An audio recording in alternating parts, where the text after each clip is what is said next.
ఆయన తన మనవడికి జీవితం గురించి చెబుతూ, నాన్న, మన లోపల ఒక యుద్ధం జరుగుతుంది.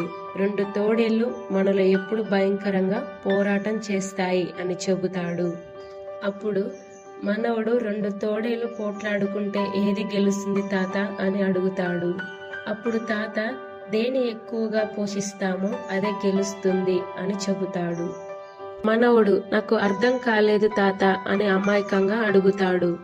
తాత, మనలో ఉన్న తోడేలు ఒకటి చెడ్డది, అంటే కోపం, పగ, ద్వేషం, మోసాలు. మరొకటి మంచిది, అంటే ప్రేమ, దయాలుత్వం, కనికరం, మంచితనం. ప్రతిరోజు మనలో ఈ 2 తోడేలు పోరాటం చేస్తాయి. మనం దేనిని పోషించాలో నిర్ణయించుకోవాలి. దేవుని వాక్యం ధ్యానిస్తూ, దేవునితో సహవాసం చేస్తూ మన ఆత్మీయ జీవితాన్ని పోషించుకుంటామో మన జీవితం విలువగా మార్చబడుతుంది.